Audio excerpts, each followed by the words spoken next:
Thank you. It's a pleasure to be here. Well, we really came about it by accident. Gates, Grills, and Railings is the name of the album, which means absolutely nothing. I was out on a photo session one day, and I was in back of a building, and there was a big poster that said ornamental ironwork, and at the bottom it said Gates, Grills, and Railings, and I happened to take a picture in front of it. And when we got back and started looking at the pictures, it kind of stood out, and it sounds nice, and so we used it as the title of the album. Basically, what I wanted to do in the album was songs that I really liked. So I searched for about 6 months with my producer Dallas Smith, and we found some songs that said what I wanted to say.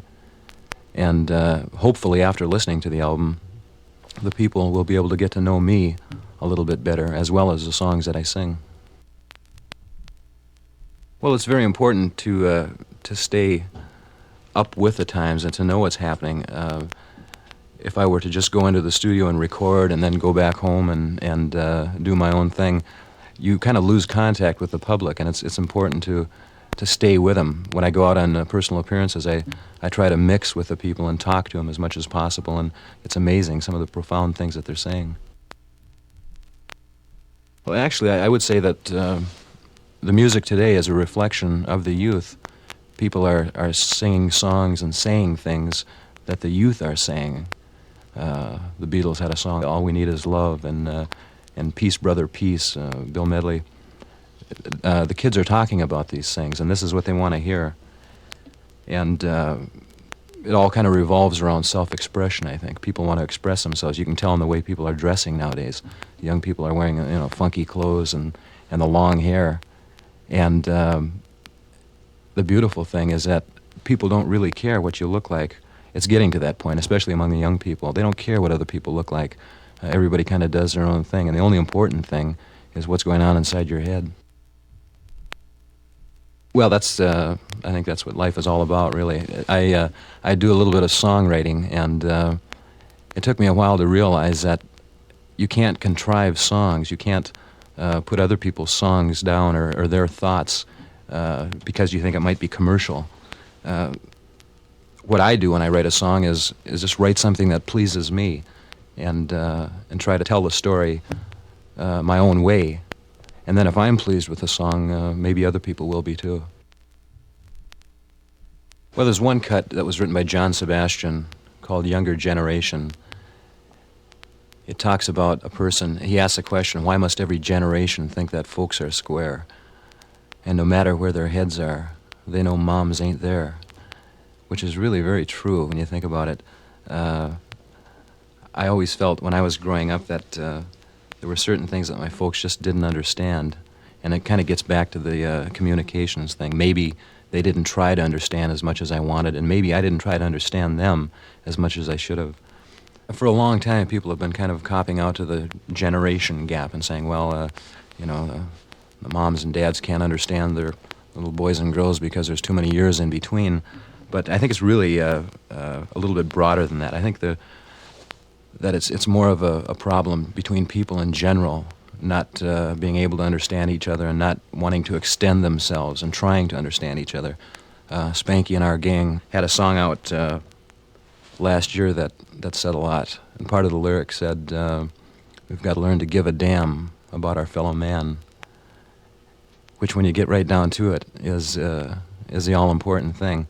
I think one of the most exciting and fulfilling trips that anyone can go on is that of charity. If you're charitable with people, if you give honestly something of your own, something from within to another person, it's very fulfilling. And there again, I think it will draw to a close this so-called generation gap. Jenny Came to Me is a very simple song. Tells a story the way it is, and I think most everyone can relate to the song. It talks about a girl named Jenny.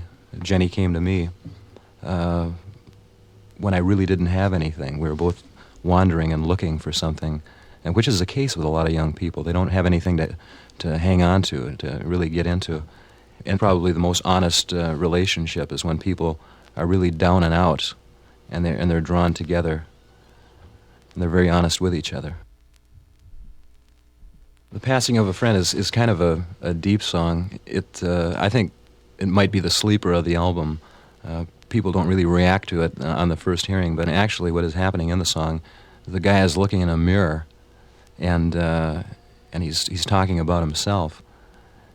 He's gotten messed up on drugs, and now he's seeing himself, and he's mourning the passing of a friend, and wondering how he got this way. Well, young people are very impressionable. I know I was when I was, 13, 14, 15. And you want to be hip and do what people are doing, and you're kind of really not doing your own thing yet because you don't know how to get into it and you don't know where you're really at. And these are the kids that are really getting burned by all of the drug scene. Well, fortunately, a lot of the artists are coming out and saying things against drugs. In some cases, they've been involved personally. They've gotten messed up on drugs. I know Eric Burden heard a couple nights ago a spot that he cut against speed. He said he had been there, and it's no fun. He said he's lucky that he got himself straightened out in time. Speed kills, as they say. A recording artist like a Donovan or a Beatles, for example, can reach a lot of people, and the kids listen to what they have to say. And if they're saying good things, it makes it that much better. Well, some of them are, of course, and there's still a lot more things in the album that we haven't gotten into. And I hope that the people will pick it up and listen to it and agree with some of the things that I'm saying. Thank you. It's been my pleasure.